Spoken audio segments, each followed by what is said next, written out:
Assalamualaikum warahmatullahi wabarakatuh. Selamat berjumpa kembali dengan saya dalam perkuliahan manajemen pemasaran. Kali ini saya akan membawakan mengenai manajemen distribusi. Selamat mengikuti.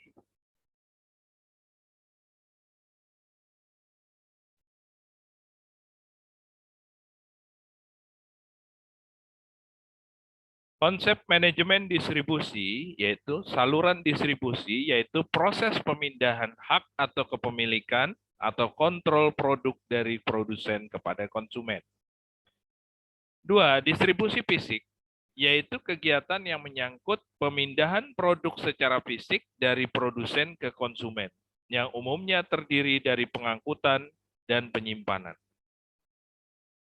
Perlunya saluran distribusi, yaitu produsen tidak memiliki personil, dana, dan fasilitas yang diperlukan untuk menyalurkan produk-produknya langsung ke konsumen.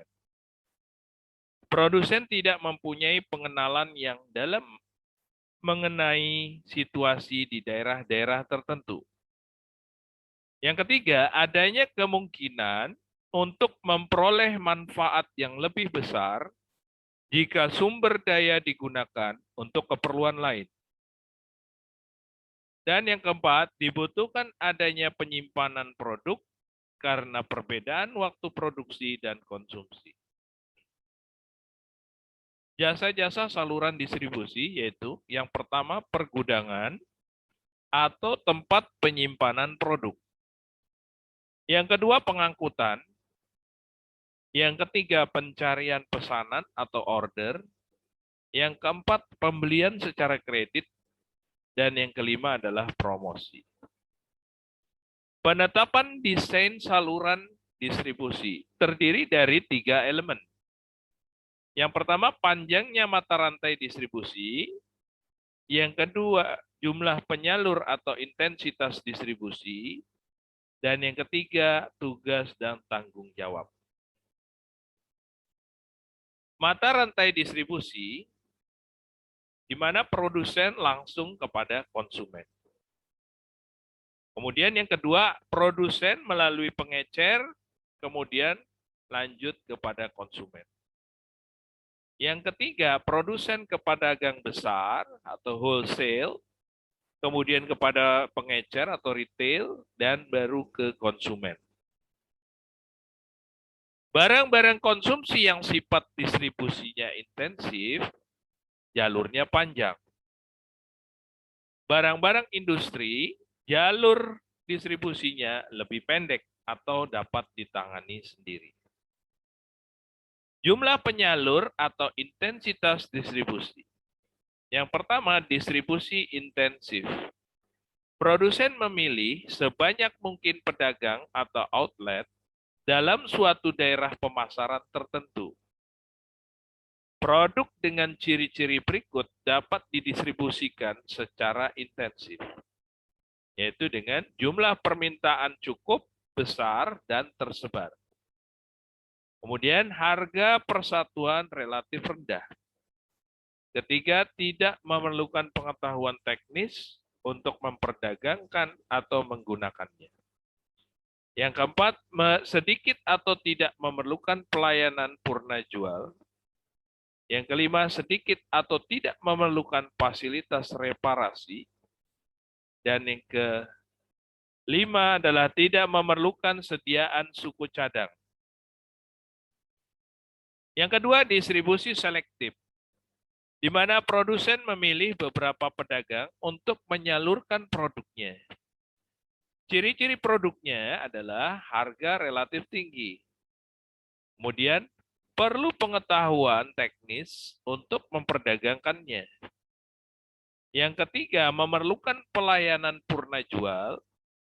Yang keempat, memerlukan garansi dalam masa tertentu setelah pembelian.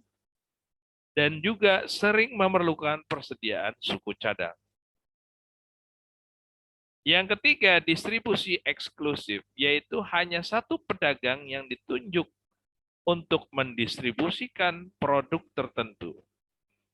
Ciri-ciri produknya memerlukan pengetahuan teknis khusus untuk memperdagangkan dan mereparasi.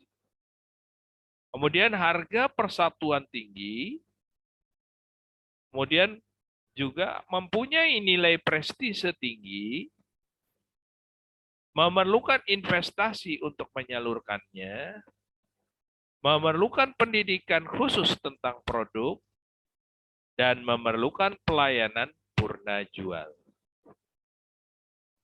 Tugas dan tanggung jawab saluran distribusi. Produsen harus menentukan kondisi dan tanggung jawab pihak-pihak yang terlibat dalam distribusi. Kebijakan harga, yaitu penentuan daftar harga, harga eceran tertinggi, potongan atau diskon. Kondisi penjualan, persyaratan-persyaratan pembayaran, serta jaminan-jaminan yang diberikan oleh produsen. Kemudian wilayah penjualan, batas-batas operasi yang diberikan kepada penyalur. Dan ikut dalam kegiatan promosi, produsen harus memberikan latihan atau training kepada petugas-petugas penyalur dan lain-lain. Keputusan dalam manajemen saluran distribusi. Yang pertama yaitu memilih anggota saluran distribusi dengan persyaratan pengalaman dan reputasi. Kemudian pertumbuhannya, profitabilitasnya, kualitas tenaga penjual, lokasi, macam pelanggan, dan strategi perusahaan atau push atau pull strategi. Yang kedua, memotivasi anggota saluran. Komisi, potongan, insentif, dan bonus ya yang diberikan. Kemudian kredit atau syarat pembayaran. Kontrak untuk memberi rasa aman. Kemudian juga ada kualitas produk sendiri, bantuan dalam promosi, pelatihan untuk wiraniaga atau sales, bantuan teknis, dan hubungan baik.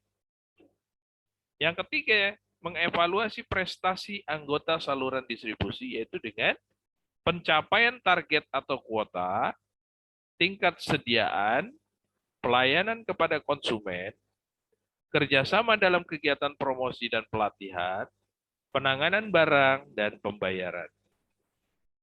Distribusi fisik merupakan usaha untuk memindahkan produk secara fisik dari tempat asal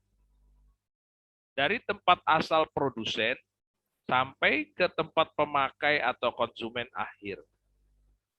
Elemen-elemen pokok fisik logistik. Pemrosesan order. Penyimpanan atau pergudangan. Tingkat sediaan atau stok. Transportasi. Itulah yang bisa saya sampaikan dalam materi manajemen distribusi kali ini. Lebih kurangnya saya mohon maaf.